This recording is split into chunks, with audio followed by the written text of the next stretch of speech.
제고팔두는 남조 송나라 무명시의 석상담 두지제에서 유래한 사자성어입니다. 본래는 조자 간의 문제가 뛰어남을 형용하는 말이었으나 호에는 학문과 재능이 매우 뛰어남을 비유하는 말로 사용되었습니다. 조식은 자가 자건이며 일찍이 진왕에 봉해졌습니다. 그는 어려서부터 총명하고 생각이 민첩했으며 글솜씨가 화려하여 조조가 매우 아꼈습니다. 조식의 작품은 부, 송, 시, 명, 논문 등을 포함하는데 비록 남아있는 것이 많지는 않지만 예로부터 작가들은 그를 매우 높이 평가했습니다. 남조시대 송나라에 사령운이라는 사람이 있었습니다. 그는 총명하고 학문을 좋아하여 많은 책을 읽었으며 어릴 때부터 할아버지 사현의 깊은 사랑을 받았습니다. 동진의 명문 대족 출신이었고 강락공 자규를 습봉하여 세상 사람들이 그를 사강락이라 불렀습니다.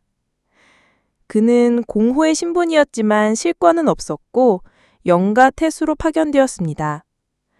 사령우는 자신의 재능이 쓰이지 못함을 한탄하며 자주 공모를 내팽개치고 산과 강을 유람하며 지냈습니다. 후에 그는 관직을 사임하고 회계로 이주하여 친구들과 술을 마시며 즐겁게 지냈습니다. 현지 태수가 사람을 보내 절제를 권했지만 그는 오히려 크게 꾸짖었습니다. 그러나 그가 쓴 시는 예술성이 매우 강했고 특히 형식미를 중시하여 문인과 풍류를 아는 사람들에게 큰 사람을 받았습니다. 사령운의 시가 한 번 전해지면 사람들은 다투어 베꼈고 널리 유행했습니다. 송문제는 그의 문학적 재능을 매우 높이 평가하여 특별히 그를 수도로 불러들여 관직을 맡기고 그의 시와 글을 두 가지 보물이라고 칭하며 자주 연회에 시종하여 시와 글을 쓰도록 했습니다. 항상 스스로를 평범하지 않다고 여기던 사령우는 이러한 대우를 받은 후 더욱 오만해졌습니다. 어느 날 그는 술을 마시며 스스로를 칭찬하며 말했습니다. 위, 진, 이래로 천하의 문학적 재능은 모두 합쳐 한 섬. 그중 조자건이 8말을 독차지하고 내가 한 말을 얻었고 천하의 다른 모든 사람들은 나머지 한 말을 나누어 가졌다. 이 말은 조식의 문제가 얼마나 높은지를 칭찬하면서도 동시에 천하 사람들의 재능을 경멸하는 것이었습니다. 그러나 천하 사람들을 눈 아래로 보는 이러한 자신감과 경솔함은 어쩌면 그의 내면의 외로움을 은유하는 것은 아니었을까요?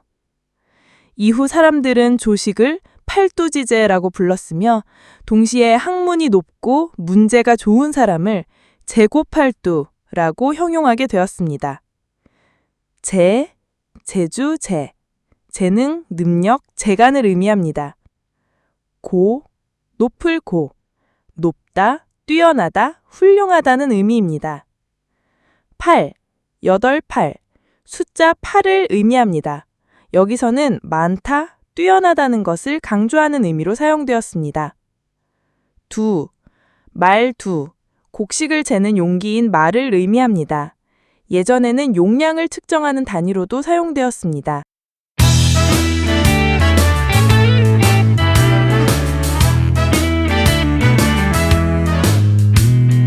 네, 재능이 8말이나 된다. 맞아요. 이게 그냥 어이구 대단하다 이런 칭찬일까요? 아니면 그 안에 좀 더 깊은 얘기가 있을까요? 단순 칭찬 이상이죠. 여기엔 뭐랄까 인물의 자신감, 또 평가, 그리고 옛날 도량형 얘기까지 여러 가지가 얽혀 있어요. 그렇군요. 원래는 이게 팔두지제였다면서요? 네, 맞아요. 송나라 때 석상담이라는 책이 있는데 거기에 나와요. 아, 그 남조 송나라 시대 문학가 사형운. 그 사람의 한 말에서 나온 거죠? 네, 사형운. 그 사람이 이런 말을 했어요. 천하의 재능을 다 합쳐서 한 석이라고 치면 조자건, 그러니까 조식이 혼자 8두를 차지하고 8두요? 와. 나는 한 두를 갖고 나머지 천하 사람들이 전부 합쳐서 한 두를 나눠 갖는다. 뭐 이런 식이에요. 여기서 그 한 석이 10두라고 하셨죠? 네, 맞아요. 와, 그럼 뭐 천하재능의 80%를 조식한테 그냥 몰아준 거네요? 대단한데요? 그쵸. 겉으로 보기엔 정말 삼국시대 위나라 최고 문인 조식에 대한 뭐랄까 최고의 찬사죠. 네네. 근데 이게 가만히 들어보면요. 자기 자신에 대한 자부심도 엄청난 거예요. 아, 그쵸. 조식 다음은 바로 나다. 바로 그거죠. 조식 다음은 나, 그리고 그 외 나머지 사람들은 다 합쳐야 나랑 비슷하다. 뭐 이런 뉘앙스니까요. 실제로 기록에도 그가 다른 문인들을 좀 이렇게 낮춰봤다는 그런 암시가 있어요. 아, 그 암풍세인이라는 표현이 그거군요. 네. 어쩌면 이런 좀 오만한 때도 때문에 그가 결국 권력자들 눈밖에 나고 그래서 결국 광주에서 처형당하는 좀 비극적인 결말을 맞잖아요. 재능이 있다고 해서 세상살이가 다 풀리는 건 아니구나. 뭐 그런 생각도 들게 하죠. 그러네요. 근데 그 사형훈이 기준으로 삼은 조식은 그럴 만한 인물이었던 거죠. 그렇게 비교 대상으로 삼을 만큼. 아, 그럼요. 조식은 그럴만하고도 남죠. 일단 조조의 아들이고 또 그 건한문학이라고 하잖아요. 네, 건한문학. 그 후한말 혼란기에 아주 강건하고 생동감 넘치는 문학을 대표하는 인물이거든요. 그의 문장은 뭐 골기 기고, 사체 화무. 뼈대는 단단하고 표현은 화려하다. 멋진데요? 네. 그 유명한 낙신부도 있고 또 후대에 많이 알려진 그 칠보시 일화 있잖아요. 7걸음 만에 시를 지었다는 거. 아, 네네. 그 형 조비 앞에서요? 네. 뭐 그게 사실이냐 아니냐 논란은 있지만 그만큼 그의 재능과 순발력을 보여주는 상징적인 이야기죠. 그러니까 사형훈이 당대 최고로 인정받던 조식을 딱 끌어와서 비교한 건 사실 자기 가치를 높이려는 아주 영리한 수였다고 볼 수 있어요. 아하, 그렇군요. 근데 재미있는 건 정작 그 대단한 조식도 정치적으로는 좀 힘들었다면서요. 형인 조비한테 견제당하고. 맞아요. 조식 역시 정치적으로는 좌절을 겪으면서 후기시는 좀 비분간개한, 그러니까 좀 슬프고 분노하는 그런 풍으로 변해가거든요. 천재들의 삶이라고 해서 마냥 순탄하지만은 않은 거죠. 정말 그러네요. 두 사람 다 재능은 넘쳤는데 삶은 참. 그런데 아까 그 사용원 비유에서요. 왜 하필 석이랑 두였을까요? 곡식단이잖아요. 네, 맞아요. 그냥 뭐 최고다 아니면 뭐 금이나 옥에 비유할 수도 있었을 텐데 네. 왜 흔한 곡식단이었을까요? 그게 저는 사심이라고 봐요. 당시 사회가 농경사회였잖아요. 그렇죠. 그러니까 석이나 두는 사람들이 매일 보고 쓰는 아주 구체적이고 일상적인 단위였거든요. 그 추상적인 재능이라는 걸 사람들이 가장 잘하는 곡식의 양으로 표현한 거예요. 아, 그러니까 재능이 얼마나 귀하고 중요한지를 아주 현실적으로 와닿게 설명하려고. 그렇죠. 마치 쌀이나 밀처럼 재능도 우리 사회에 꼭 필요한 자원이다. 뭐 이런 느낌을 주는 거죠. 아주 실용적인 비유예요. 그러네요.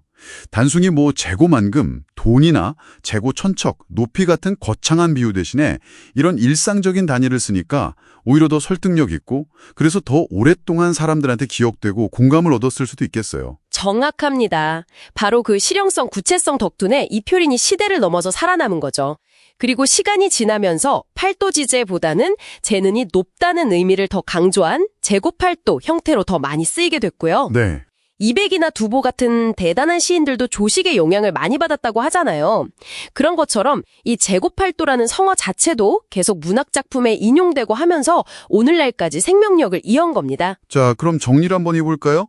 재고팔도는 그 시작은 사형훈이라는 인물의 대단한 자신감, 어쩌면 오만함에서 나왔지만 네. 조식이라는 문학 거장을 기리는 의미도 있고 또 고대의 그 석과 두라는 도량형을 통해서 재능의 가치를 아주 현실적으로 표현하면서 지금까지 쭉 이어져 온 성어다 이렇게 볼 수 있겠네요. 맞습니다.